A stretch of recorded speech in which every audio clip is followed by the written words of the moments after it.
Shalom sahabat semua, apa kabar di hari ini?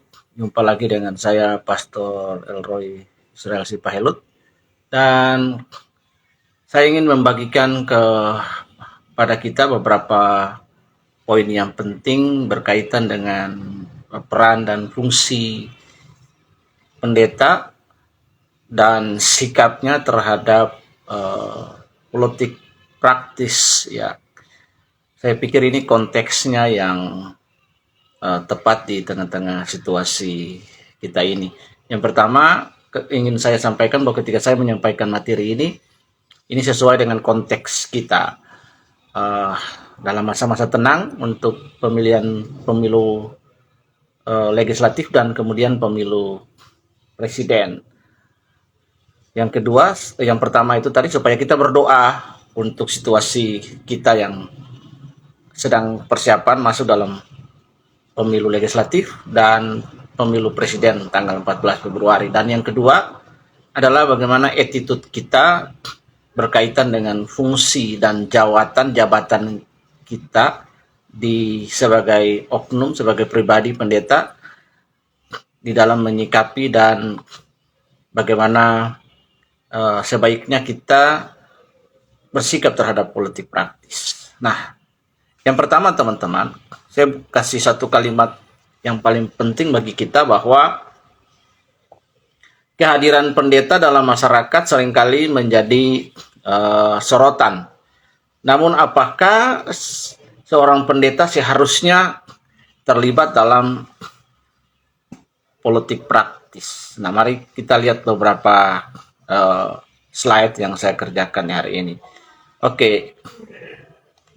Yang pertama, kita harus paham dulu dan mengerti tentang apa itu definisi politik praktis. Nah, sahabat yang dikasihi oleh Tuhan, definisi politik praktis merujuk kepada keterlibatan seorang pribadi, dalam hal ini personal, pribadi manusia, dalam kegiatan politik yang berfokus pada kepentingan pribadi atau kelompok, bukan pada prinsip moral atau keadilan. Nah, itulah sebabnya seringkali kita menemukan sebuah adagium bahwa politik is the art of impossibility. Karena politik is art of impossibility atau seni ketidakmungkinan, maka benarlah ucapan juga yang datang dari dunia politik bahwa politik itu sendiri hari ini menjadi kawan, besok menjadi lawan.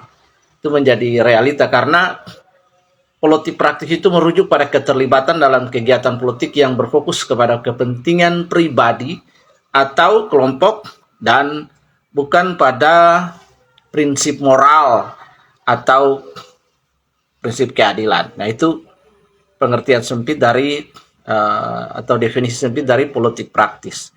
Mari kita lihat peran pendeta dalam masyarakat. Nah, yang pertama ada 3 peran, 3 fungsi bagaimana peran pendeta dalam masyarakat. Yang pertama adalah pembimbing rohani. Pendeta merupakan sosok yang membimbing jemaat dalam hal-hal spiritual dan moral. Itu kita harus paham. Jadi sebagai seorang pembimbing rohani, sebagai spiritual leader, maka sosok pendeta, pribadi pendeta ini adalah sosok yang membimbing jemaat sebagai guide yang merujuk kepada hal-hal yang spiritual, bahkan hal-hal yang moralitas yang beresensi berlandas kepada sola scriptura, kepada firman Tuhan itu sendiri. Jadi dia harus digugu, dia harus dicontoh, dia memberi teladan secara spiritual dan hal-hal moralitas. Itu perannya dia di tengah-tengah sosial masyarakat. Peran yang kedua, pendeta adalah pemberi inspirasi. Pendeta memberikan inspirasi dan motivasi kepada masyarakat atau jemaat dalam menghadapi berbagai tantangan kehidupan. Nah, pertanyaannya, kalau seorang yang memberi inspirasi ketika jemaat menghadapi tantangan kehidupan tiba-tiba terlibat politik praktis atau terjun langsung ke dalam pragmatisme politik praktis, itu menjadi caleg dan lain sebagainya, maka fungsi sebagai pemberi inspirasi atau inspirator dari hal-hal yang moralitas, yang rohani itu menjadi hilang. Yang ketiga, penyambung hubungan sosial. Pendeta itu bisa menjadi katalisator, menjadi selain katalisator juga menjadi penyambung hubungan sosial. Pendeta mampu menjaga kesatuan dan kesatuan dalam kedamaian dalam masyarakat melalui pelayanan nasihat dan konseling. Nah, ini yang penting sekali. Jadi ini adalah peran pendeta, 3 peran pendeta di dalam masyarakat. Ada banyak peran-peran yang lainnya, kita bisa menderivasinya menjadi banyak pengertian, tapi ini 3 hal penting yang saya ambil. Nah, yang berikut, alasan pendeta tidak boleh berpolitik praktis. Yang pertama, ketika seorang pendeta sebagai inspirator tadi, pembimbing rohani, penyambung sosial tadi, ketika dia berpolitik praktis, maka yang pertama akan muncul di situ adalah konflik kepentingan. Ya, keterlibatan dalam politik praktis dapat mengaburkan fokus pada pelayanan spiritual dan moral.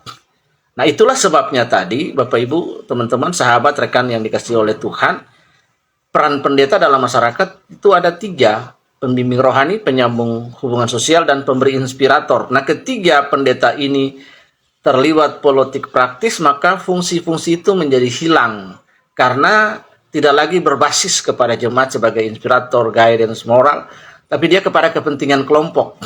Nah, jadi kita lihat ada konflik kepentingan di situ, ya. Keterlibatan dalam politik praktis dapat mengaburkan fokus pada pelayanan spiritual dan moral. Yang berikut, partisipasi tidak netral. Pendeta diharapkan tetap netral dalam segala hal untuk melayani semua umat jenjang latar belakang suku, ras, pendidikan tanpa pandang bulu.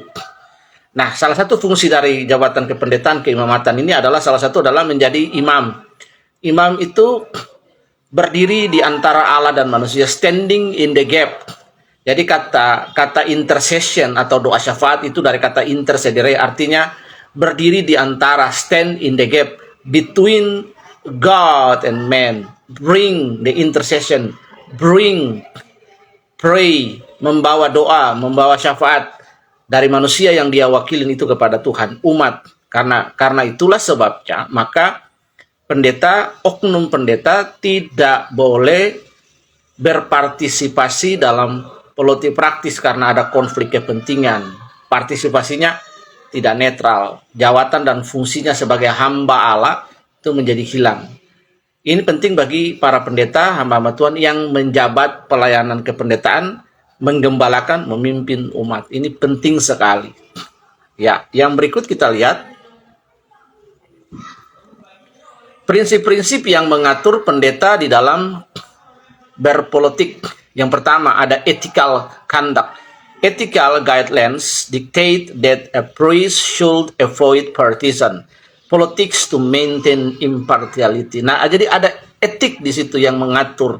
Karena itu di dalam biasanya tata-tata gereja itu ada etika kependetaan yang mengatur bagaimana harusnya moralitas dan seorang pendeta itu bersikap di tengah-tengah masyarakat sosial dalam relasi sosialnya dengan masyarakat sebagai seorang hamba Tuhan. Yang kedua adalah service oriented.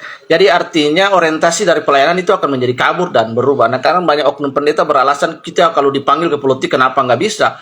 Memang kenapa dahulu engkau tidak terjun ke politik? Mengapa harus sudah sekolah pendeta? Mengapa sudah menggembalakan jadi pendeta baru terjun ke politik dan sudah ditabiskan menjadi hamba Tuhan baru terjun ke politik? Ini kan menjadi sebuah alasan yang tidak masuk akal.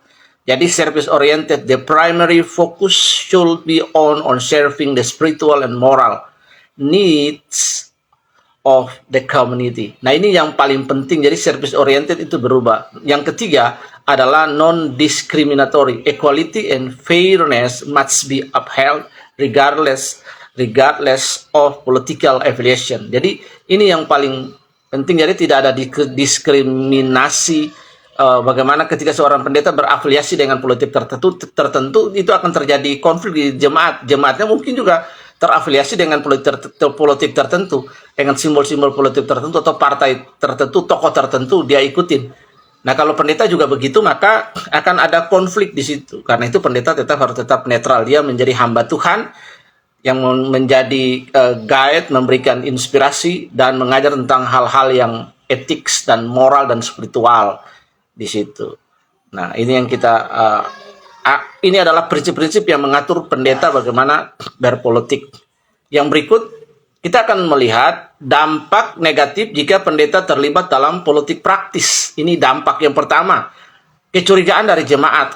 Partisipasi politik dapat menyebabkan kecurigaan dan ketidakpercayaan dari beberapa anggota jemaat terhadap pendetanya. Jadi pendeta seharusnya menjadi contoh ketika dia sudah menceburkan diri, membawa diri ke dalam pelayanan, meningkatkan diri, berjanji setia, berkaul, melayani Tuhan. Maka hal-hal yang seperti itu tidak boleh lagi. Jadi ketika dia pendeta terlibat politik praktis, maka berpolitik praktis bisa, definisinya bisa dari skala kecil sampai besar. Dalam skala yang paling halus dalam pemahaman, misalnya dia dekat dengan tokoh politik tertentu, minum kopi dengan pendeta, minum kopi dengan partai politik tertentu, tokoh politik tertentu, menghadiri undangan tertentu di situ sebagai seorang pendeta. Dalam konteks pemilu ini ya kita harus lihat, kita harus punya kepekaan untuk melihat. Dalam konteks politik ini ketika kita ada bersama-sama dengan tokoh-tokoh politik, dengan partai politik, masyarakat akan selalu memberikan asosiasi. Iya, masyarakat tidak peduli dengan pembelaan kita, dengan penjelasan kita, tetapi mereka akan melihat. Karena itu penting sekali menjaga sikap kecurigaan dari jemaat jika pendeta terlibat dalam politik praktis. Yang berikut adalah ketika pendeta terlibat politik praktis, maka memecah belah kesatuan. Terlibat dalam politik aktif dapat memecah belah kesatuan di antara jemaat yang memiliki pandangan politik yang berbeda. Kita harus berhati-hati di dalam hal ini. Contoh kasus pendeta yang terlibat dalam politik praktis. Keterlibatan kontroversi. Penggunaan jabatan agama untuk tujuan politik seringkali memicu kontroversi dan perpecahan dalam masyarakat.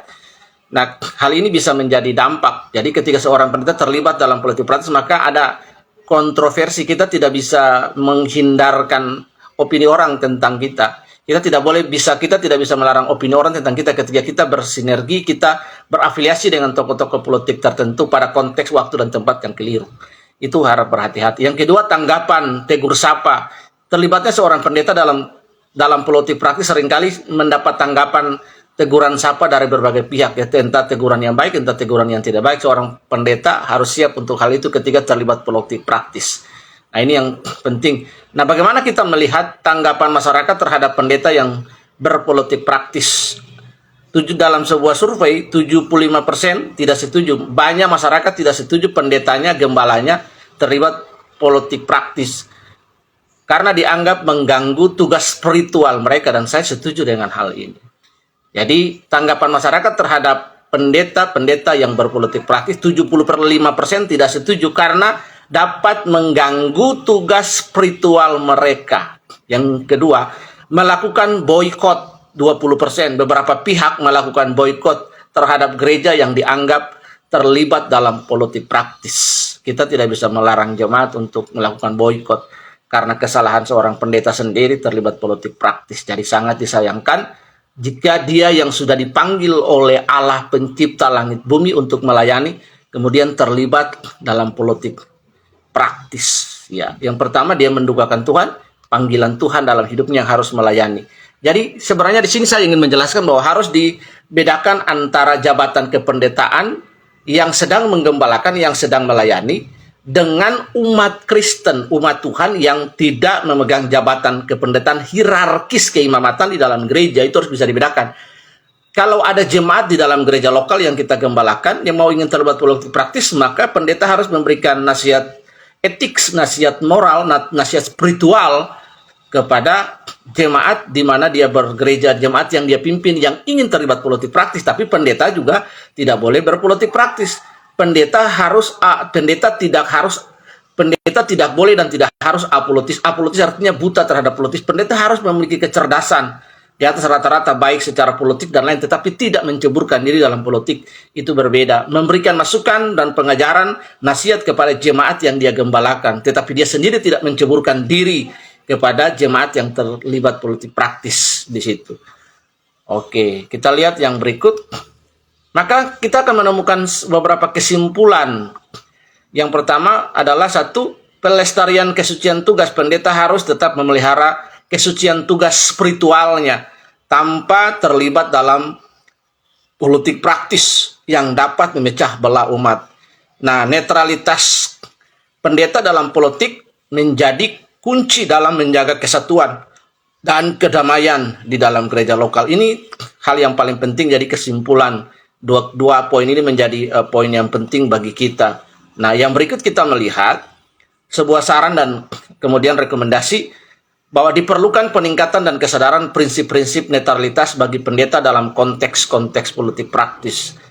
Keterlibatan dalam pelayanan. Pendeta dapat fokus pada pelayanan yang membantu memperbaiki berbagai aspek kehidupan dengan menjalankan jawatannya, dan kemudian jawatan itu ada fungsi kenabian, fungsi keimamatan. Pendeta dapat mengkoreksi pemerintah dengan cara yang baik, sopan, dan benar, dan tentunya saja dengan cara-cara yang objektif. Dengan demikian maka pendeta menjalankan fungsi keimamatan dan fungsi kenabiannya dalam bagaimana berrelasi secara sosial dengan pemerintah. Dan kita melihat pemerintah juga sebagai wakil Allah di bumi ini, karena tidak ada pemerintah yang tidak berasal daripada Allah. Itu adalah teologi politik gereja. Tetapi etika politik gereja juga adalah bagaimana gereja, para pendeta berdiri, berdoa kepada pemerintah, menyatakan salah, benar, dan mengkoreksi pemerintah untuk terus mengarahkan pemerintah untuk bagaimana melakukan tugasnya, mensejahterakan dan memberi keadilan kepada rakyat di dalam membangun pembangunan di bangsa, negara, provinsi, kota, kabupaten, dan lain sebagainya. Ini yang ingin saya sampaikan kepada kita. Tuhan Yesus memberkati. Jangan lupa tanggal 14, jangan sampai golput. Pergilah ke kotak TPS, pilihlah yang terbaik. Firman Tuhan berkata di dalam Yeremia 29 itu bahwa kita harus berusaha untuk mensejahterakan kota kita, ya, mengusahakan kota di mana Tuhan tempatkan kita. Kita berdoa, pilihlah dengan hati nurani, milikilah perspektif yang baik terhadap calon-calon presiden, kemudian melihat latar belakang mereka, jejak digital mereka, dan pilihlah yang terbaik. Roh Kudus akan menolong saudara untuk memilih yang terbaik. Memilih yang terbaik.